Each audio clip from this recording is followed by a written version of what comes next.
We're here today to talk about the benefits and kind of the, some of the realities about participating in the writing competition and why the writing competition, quite frankly, is of value to law students.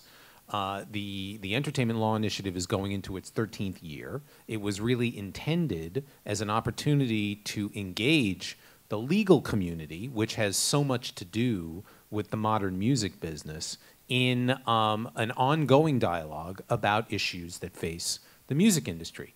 It was also determined that this would be a great way to both educate law students about the entertainment practice and also give them a forum for discussing compelling issues facing the industry. And I'll talk a little bit about the end of the process, because I believe that is the real value proposition here with respect to the writing competition. Because at the end, we choose 5 winning papers. And the authors of those papers have a unique opportunity. And first and foremost, the Grammy Foundation provides a financial award to those who win, the 5 winners. There's an overall winner and 4 runners-up. The overall winner gets $5,000, and the 4 runners-up get $1,500 apiece. That's good. Here's what's better. We bring you to the Entertainment Law Initiative Scholarship Luncheon, which takes place during Grammy Week, and you have the opportunity, you the winners, have the opportunity to network with 500 of some of the top entertainment attorneys in the country who attend the luncheon. And I think you'll hear later as Goldie and Henry talk about the writing competition and the mechanics of it, that as you get into your practice as an entertainment attorney, networking is key, quite frankly, to developing your career. So really, that would be the focus of what the value proposition is for the writing competition.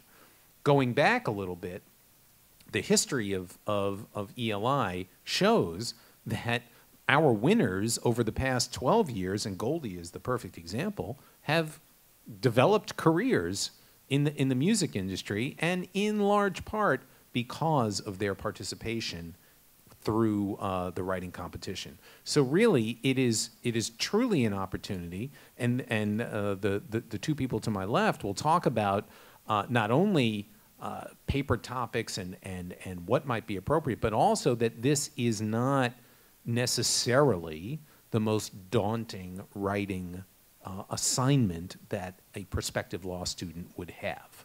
So with that introduction, I'll turn it over to Goldie and Henry, to talk a little bit about, the modern practice of entertainment law and the benefits for entering the writing competition. Take it. Take it away. Okay, I'll take it. Well, I've been practicing now for 3 years, and prior to my graduation, it's hard. Like, coming out of law school is difficult. It's very competitive. Lots of people are entering the market. There are fewer jobs, and when you talk about entertainment, which is a very small section, it's even harder to it's been harder to start a practice in entertainment law. So ELI, what ELI does, it gives you a platform. Like, it allows you to present your paper, network with tons of entertainment attorneys, tons of people who are doing what you want to do. You have an opportunity to meet with these people face to face and talk with them about your paper, which is a benefit given the state of not only the entertainment industry, but the legal industry as a whole. So I would definitely say that this is something that you want to participate in. If for no other reason, it gives you the opportunity to meet people who can help you if you don't already have a job, help you find a job, and if it's not your first job out of law school, it could be your next job or your job 5 years from now.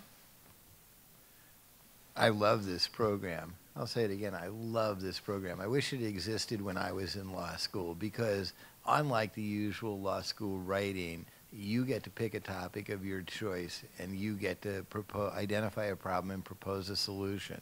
The people who I talk to who enter the contest tell me the most difficult time they have once they settle down to write their papers is picking a topic, identifying a problem, and proposing a solution in 3,000 words. And the challenge seems not to find a good subject or a good topic or a good problem or a good solution. From the many, many contestants I've talked to over the several years I've been involved as a grader, after the winners are announced, the single biggest difficulty they come to is trying to condense it to 3,000 words. My personal point of view, you know, I've been in the music business since I was 15 years old, and I turned 58 this year, and I've been a producer and a promoter and a tour manager and a lighting designer, and started in the law side of this in the early 1980s. I graduated law school in 1982. Is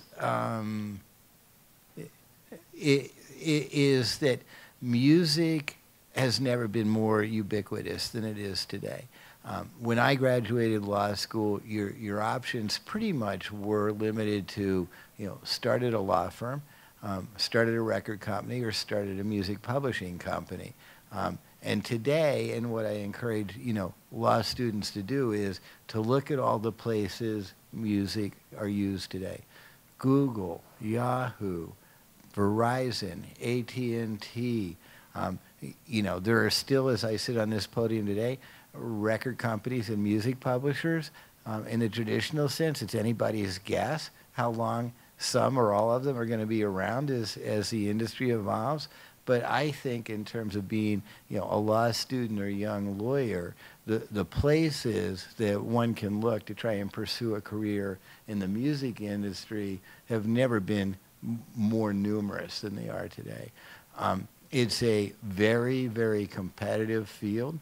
I recently had a position open at my firm where a 7-year paralegal left, and I went out looking for somebody to replace him on a short-term 3-month basis and a no-pay internship position. And I am not lying to tell you that I got resumes from lawyers who were licensed to practice for 2 years or longer for an unpaid intern position at my firm to try and get into the music industry. So, you know, it is that competitive, and I'll tell you that up front, which is what makes networking, like Goldie did when she was a finalist in this competition, even that much more important.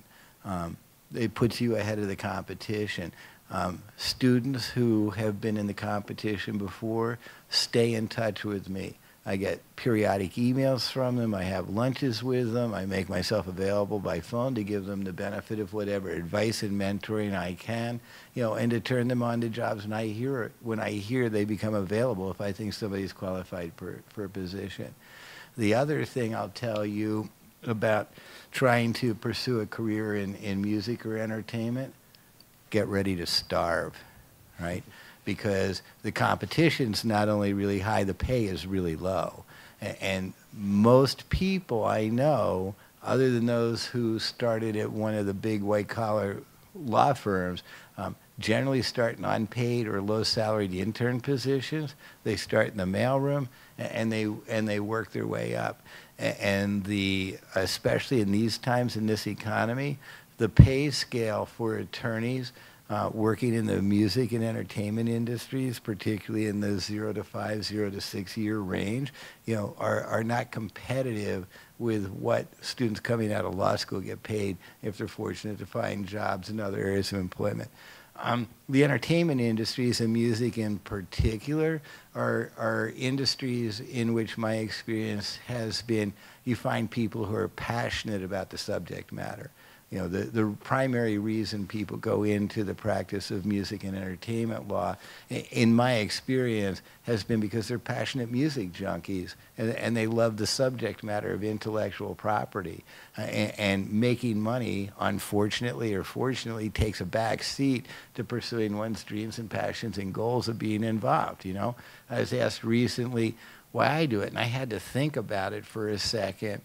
And I came up with, when I go home at night after I have dinner and put the kids in bed, I read the trades, I read the cases, I catch up on opinions, and I look at blogs and I look at press releases because it's intellectually stimulating to me. I would not be going home and reading the new tax code. I wouldn't be going home and reading Obama's new health care plan. but I love going home. And a lot of my, reading happens to be in areas of reading novels about the music industry, and there's a lot of good books out right now. So that's sort of my overview. Well, let's talk a little bit about some strategies for writing papers. And Henry, you talked about tackling a topic, proposing a solution.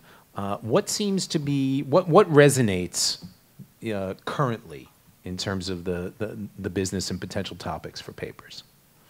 Oh God, there's so many. Somebody sent me an email today. And I'm not suggesting topics, by the way, because I'm a grader. So, but they come from everywhere. The topic of this email today was I haven't read the entire email yet. I just read the subject line was the difficulty musicians and celebrities are having trademarking their nicknames or professional names. I'll go home and read that tonight. In the last 2 weeks, there's been 2 critical music industry, cases handed down that are very controversial. One is the company that Eminem was signed to, his production company, won a case in the Ninth Circuit that basically says under his recording contract, the digital distribution of records, downloading, is a license and not a sale of a physical record, meaning that the artist gets 50% of the record company's receipts rather than a stated royalty. It's approximately the difference of 8 to 15 cents versus 35 cents a download. It's a big decision.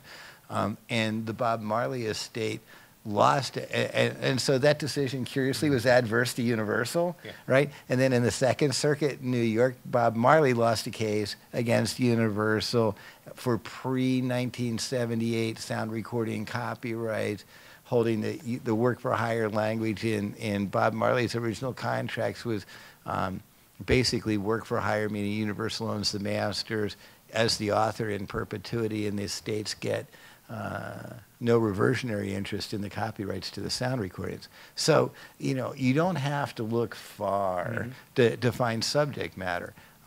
But what I think is cool or even sexy about this competition is you identify a problem. A problem can be a musical artist that's having trouble getting their name trademarked. I haven't seen really any trademark submissions in my years of grading as it applies to the music industry. You have to keep the topic to the music industry. So, you can use your wildest imagination to take a personal problem that you're having, from file sharing to trademarking to, way royalties are determined to international conventions and treaties reflecting the music industry, and write about it. Just propose a good solution.